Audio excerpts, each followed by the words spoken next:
वो लड़का 2 साल और आधे साल तक स्कूल से बाहर था और एक कन्वीनियंस स्टोर में काम कर रहा था, लेकिन अब अचानक वो एक नए स्कूल में ट्रांसफर स्टूडेंट बन के आया है। ये है क्योंकि स्कूल के बुलीज इतने ज्यादा बेकाबू हो गए हैं कि अब वो टीचर्स की बात भी नहीं मानते और अब सिर्फ कुछ ही लोग हैं जो उन्हें डर महसूस करा सकते हैं। वे बुलीज जो उनसे भी ज्यादा दबंग हैं और इसी वजह से लोकल एजुकेशन डिपार्टमेंट को एक सुपरवाइजर तैनात करना पड़ा। इन बुलीज को संभालने के लिए एक प्लान बनाया गया कि और भी ज्यादा पावरफुल बुलीज को वापस स्कूल भेजा जाए और उन्हीं की मदद से बाकी बुलीज को कंट्रोल किया जाए। इसीलिए उन्होंने ड्यून क्वान से कॉन्टैक्ट किया जो 2 साल और आधा साल पहले स्कूल छोड़ चुका था। स्कूल छोड़ने से पहले ही ड्यून पूरे हमारे डिस्ट्रिक्ट में राज करता था, एक अकेला बंदा जो सारे बुलीज को चुप करा सकता था। लेकिन अब ड्यून सिर्फ एक कन्वीनियंस स्टोर में क्लर्क है। अब उसे रोज अपने करप्ट बॉस की लेक्चर सुननी पड़ती है और साथ ही साथ ऐसे बहुत से किताबें पढ़नी पड़ती हैं जो उसे समझ भी नहीं आती ताकि वो अपनी एजुकेशन इंप्रूव कर सके। इससे ड्यून को सच में बहुत पछतावा होता है कि उस दिन उसने स्कूल क्यों छोड़ा। उसी दिन जब 2 स्टूडेंट्स जो दिखने में ही ट्रबल मेकर लग रहे थे स्टोर में आए तो बॉस डर गया और बहाना बना के ब्रेक रूम चला गया।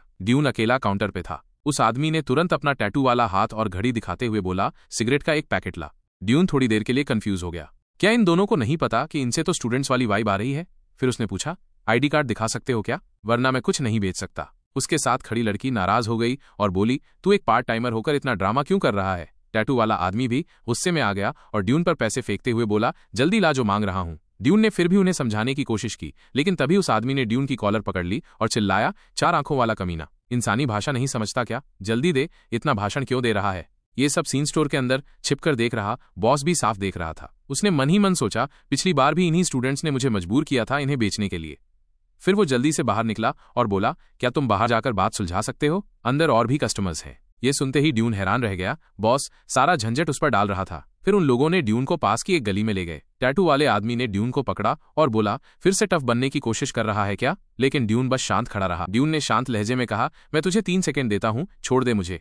किसे पता था कि ये कुछ शब्द सीधे उस टैटू वाले को गुस्से में ला देंगे। उसने तुरंत ड्यून को थप्पड़ मारने के लिए हाथ उठाया, लेकिन अगले ही सेकंड एक जोर की आवाज हुई। लड़की घबरा के चिल्लाई, उठ, होश में आ। टैटू वाला आदमी जब होश में आया तो हैरान रह गया। उसे खुद थप्पड़ पड़ा था और ड्यून एकदम सही सलामत खड़ा था। लड़की जल्दी से उसे उठाने लगी। वो चिल्लाया, साले, तूने मुझे चुपके से मारा? फिर उसने लड़की को धीरे से कहा, बाकी लोगों को बुला ला। लेकिन लड़की को ठीक से सुनाई नहीं दिया। गुस्से में टैटू वाला बोला, हरामी, मैंने कहा भाइयों को बुला ला, सुना नहीं क्या ठीक से? ये सुनकर लड़की जल्दी से दूसरों को बुलाने चली गई। ड्यून ने उसे रोका नहीं, बल्कि वो टैटू वाले आदमी के पास गया, उसके कंधे पर हाथ रखा और पूछा, तू स्टूडेंट है ना? टैटू वाला कुछ बोलने ही वाला था, लेकिन अगले ही पल उसके कंधे में ऐसी तेज दर्द हुई कि वो तुरंत मान गया, हाँ, मैं स्टूडेंट हूँ। फिर ड्यून बोला, अगर मैंने तुझे फिर से देखा तो खेल खत्म। ड्यून ने ठंडे लहजे में कहा। उसी वक्त टैटू वाले के दोस्त भी उस गली में पहुंच गए। उनमें से एक मोटा लड़का जो थोड़ा घबराया हुआ लग रहा था बोला, अबे तू कर क्या रहा है बे? कहाँ से आया है तू?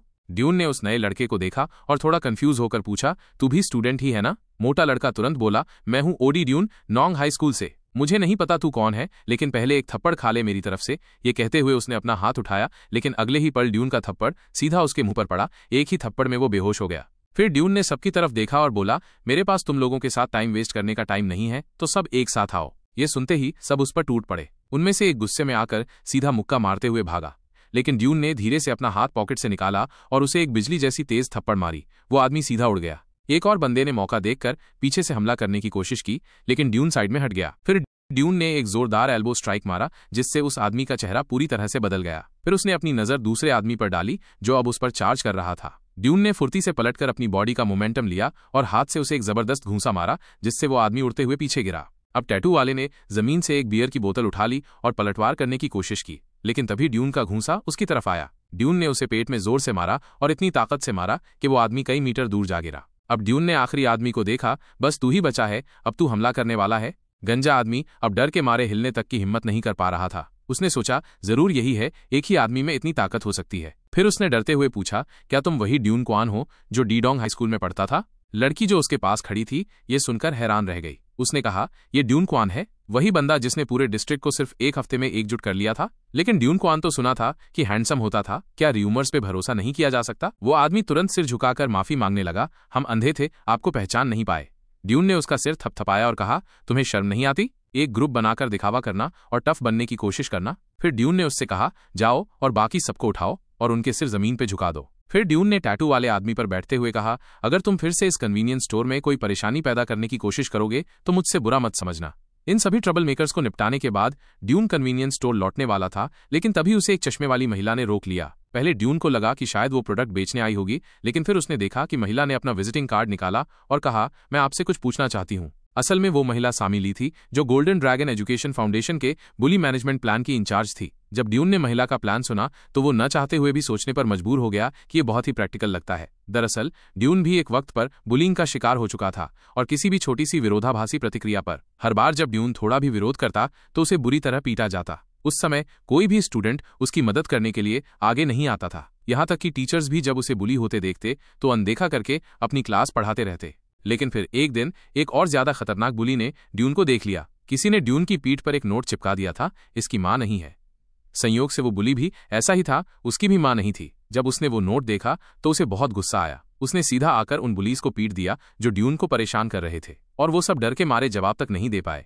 उसके बाद उस बुली ने साफ कह दिया, अगर किसी ने ड्यून को फिर से बुली किया तो समझो वो मुझसे दुश्मनी ले रहा है।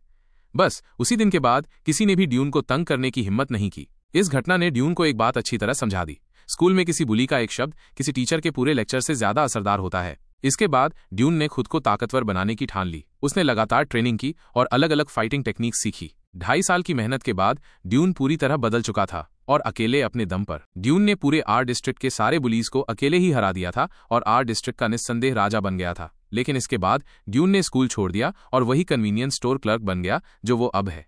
अब जब सामी ली ने उसे इनवाइट किया तो ड्यून ने पूछा, तुम चाहती हो कि मैं फिर से उन बुलीज को हैंडल करूं? सामी ली ने तुरंत कहा, बिल्कुल, बस उन बुलीज को काबू में लाना है। ड्यून बोला, तुम एक एजुकेशन फाउंडेशन होकर पर्दे के पीछे प्लानिंग कर रहे हो, ये ठीक है क्या? सामी थोड़ा आगे झुकी और बोली, हाँ, प्लॉटिंग तो है, लेकिन मैंने तुम्हारा पास्ट भी देखा है। ये प्लान थोड़ा अजीब जरूर है, लेकिन मुझे पता है कि तुम्हारे पास मना करने की कोई ठोस वजह नहीं है। ये तुम्हारे लिए एक अच्छा मौका है अपने पुराने गुनाहों को सुधारने का। अगले दिन ड्यून एक नए स्कूल के गेट पर खड़ा था। उसने खुद से कहा, मैंने कभी नहीं सोचा था कि इस उम्र में फिर से स्कूल लौटूंगा। चलो देखते हैं अब बुलीज कितने हावी हैं। अब ड्यून एक ट्रांसफर स्टूडेंट बनकर नए स्कूल में दाखिल हो चुका था। उसका कूल और हैंडसम लुक आते ही ज्यादातर लड़कियों का ध्यान खींचने लगा, और ये सीन क्लास में बुलीज को ये सब देखकर बिल्कुल अच्छा नहीं लगा। एक ने तो तुरंत ही कहा, देखना इसे बाद में कैसे ठिकाने लगाता हूं। जब टीचर ने ड्यून की सीट तय की तो वो क्लास से बाहर चली गई। बातचीत से ड्यून को पता चला कि उसके बगल में बैठा लड़का MSU किम है। जैसे ही टीचर गई, पीछे की लाइन में बैठा एक बुली होजोंग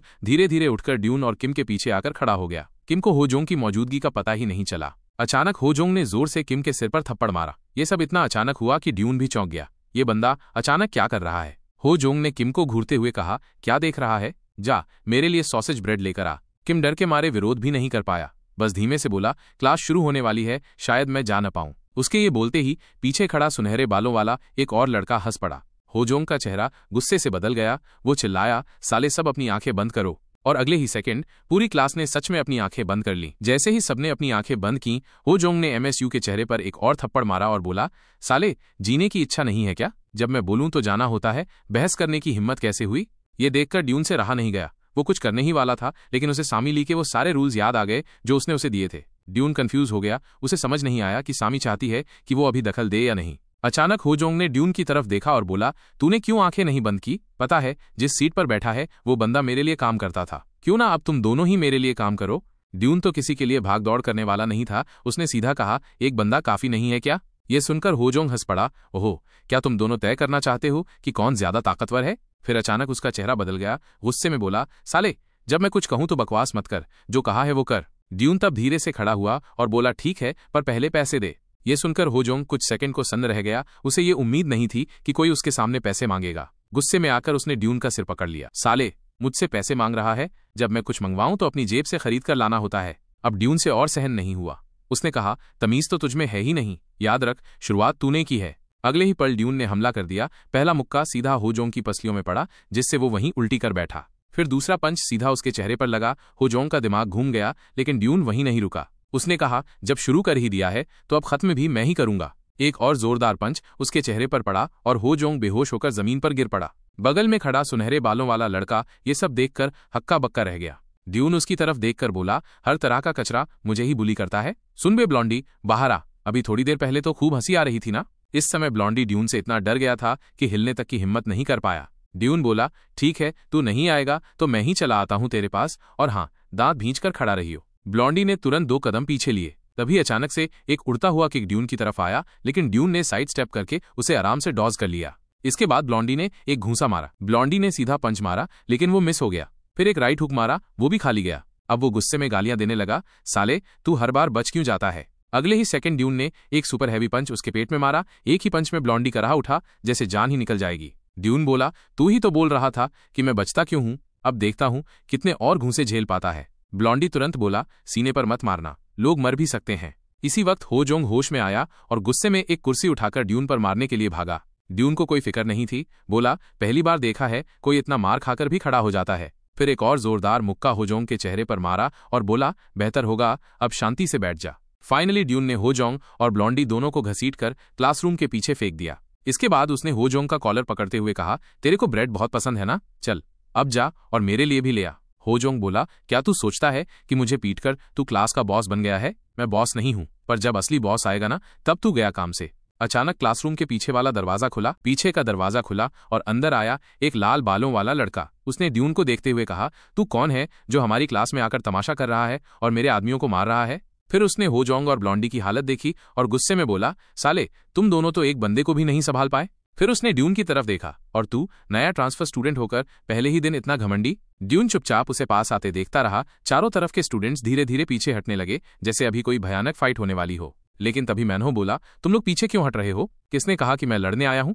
ये सुनकर ड्यून हल्के से हंसा। बात तो सही लग रही है, पर तेरा बॉडी लैंग्वेज कुछ और ही बोल रहा है। ड्यून का बॉडी अलर्ट मोड में जा चुका था। उसे साफ दिख रहा था कि मैनहो किक बॉक्सिंग जानता है। उधर होजोंग को मैनहो पर पूरा भरोसा था। वो तो क्लास के बच्चों को फिर से पॉपकॉर्न लाने के ऑर्डर देने लगा, लेकिन अगले ही पल ड्यून ने उसकी तरफ सिर घुमाया। होजोंग डर के मारे बोला, रहने दो। ये देखकर मैनहो को समझ आ गया कि अगर उसने आज ड्यून को सबक नहीं सिखाया तो अगली बार कोई उसकी बात नहीं मानेगा। वो शांत दिखने की एक्टिंग करते हुए बोला, तेरा नाम क्या है? ड्यून नाम बताने ही वाला था, लेकिन अचानक मैनहो ने अटैक कर दिया, एक ग्रोइन अटैक के साथ। उसने अपने हाथ से ड्यून की आंखों के सामने झटका दिया और अगली ही सेकंड ड्यून ने नीचे देखा। मैनहो ने अपना पैर हवा में उठा लिया था, वापस खींच लिया और सीधे एक पंच ड्यून के चेहरे पर दे मारा। हाँ, फंस गया बेवकूफ, मैनहो हंसते हुए बोला। ड्यून के पास टाइम नहीं था। पंच सीधा चेहरे पे लगा, लेकिन क्रिटिकल मोमेंट पे उसने पीछे हटकर उसका ज्यादातर फोर्स कम कर दिया। होजोंग और ब्लॉन्डी ने पीछे से चिल्लाकर कहा, शाबाश मैनहो। अब मैनहो फिर से दौड़कर आया, लेकिन इस बार ड्यून पहले से तैयार था। एक जोरदार स्विपिंग किक मैनहो के पैर पे पड़ी और मैनहो बैलेंस खो बैठा, लड़खड़ाने लगा। ड्यून ने उसका कॉलर पकड़ा और पूरे जोर से उसे उठाकर दीवार पे दे मारा। फिर बोला, तेरे जैसे नीच इंसान से क्या उम्मीद करें, हम दोनों लड़के हैं, फिर भी तू ऐसी हरकत करता है। मगर मैनहो को कोई फर्क नहीं पड़ा। हंसते हुए बोला, क्या प्रॉब्लम है? मैंने मारा तो नहीं, वो तो सिर्फ हेलो था। फिर वो बोला, अब तू मेरी असली ताकत देखेगा। तैयार हो अगली फाइट सीन के लिए? अब मैनहो सीरियस होने वाला है। उस मोमेंट पे ड्यून को लगा मैनहो अब फेयर फाइट करेगा, लेकिन तभी उसने देखा कि मैनहो ने एक डस्टपैन उठाया और सीधा उस पर फेंक दिया। ड्यून ने जल्दी से डॉज किया, लेकिन मैनहो ने उसी टाइम का फायदा उठाकर फिर से चार्ज कर दिया। मैनहो की इतनी घटिया हरकतें देखकर अब ड्यून के पास काउंटर करने का टाइम तो नहीं था, लेकिन मैनहो की कोई भी अटैक हिट नहीं हो रही थी। ये देखकर मैनहो भड़क गया, चिल्ला के बोला, अबे हरकत मत कर साला। अचानक मैनहो ने जोर से चिल्लाया, रुक, ये बंदा मेरा है। ड्यून को लगा शायद कोई पीछे से अटैक करने वाला है, लेकिन जब उसने पीछे देखा तो बस एक नॉर्मल सा स्टूडेंट खड़ा था। मैनहो ने ड्यून के डिस्ट्रैक्शन का फुल फायदा उठाया और सीधा पंच मारा, लेकिन ड्यून ने उसे ब्लॉक कर लिया। मैनहो गुस्से में बोला, अबे हरामी, तू तो बड़ा ही सिरदर्द बन गया है। फिर भी मैनहो ने एक और गंदी ट्रिक यूज की। इस बार उसकी आंखों में उंगली डालने की कोशिश, लेकिन ड्यून ने सब कुछ डॉज कर लिया। अब ड्यून भी थक चुका था। बोला, अब बहुत हो गया। एक जोरदार लेफ्ट हुक सीधा मैनहो की नाक पे पड़ा, खून बह निकला और अगले ही सेकंड मैनहो बेहोश होकर जमीन पे गिर गया। जमीन पे बेहोश पड़े मैनहो को देख के होजोंग और ब्लॉन्डी हक्के बक्के रह गए। लगता है अब क्लास 1 का बॉस बदलने वाला है। ड्यून ने दोनों से कहा, जाओ इसे उठाओ और जब होश में आ जाए तुम तीनों मेरे पास आना। जो कुछ भी हुआ वो सब सामी ली ने साफ साफ देख लिया था। तुम्हारा परफॉर्मेंस मेरी उम्मीदों पे खरा उतरा, अब आगे क्या करता है ये देखने का इंतजार रहेगा, सामी ने मन में सोचा। लेकिन तभी एक लड़की ने सामी को पहचान लिया। अरे, ये तो एजुकेशन फाउंडेशन की प्लानिंग डायरेक्टर है, ये स्कूल में क्या कर रही है? उधर ड्यून ने मैनहो और उसके साथियों को समझाना शुरू कर दिया, तुम तीनों बच्चों को अब सीधा रहना पड़ेगा। मैं दोस्त भी बन सकता हूं और शैतान भी। फिर ड्यून ने पूरे क्लास से कहा, अगर ये या कोई और तुम्हें तंग करे तो मुझे बताओ, मैं खुद उनको चीर के रख दूंगा। जल्द ही ये खबर क्लास 3 तक पहुंच गई कि ड्यून क्लास 1 का नया बॉस बन गया है। लेकिन क्लास 3 के लड़के इस बात को सीरियसली नहीं ले रहे थे, क्योंकि उनके हिसाब से मैनहो बस एक चीटर था जो सिर्फ सस्ती ट्रिक्स से लड़ता था। तभी क्लास 3 का बॉस सैंग बॉसम खड़ा हुआ। उन पे भरोसा मत करो, पहले मेरे साथ प्रैक्टिस कर लो। पंचिंग मशीन कहाँ है?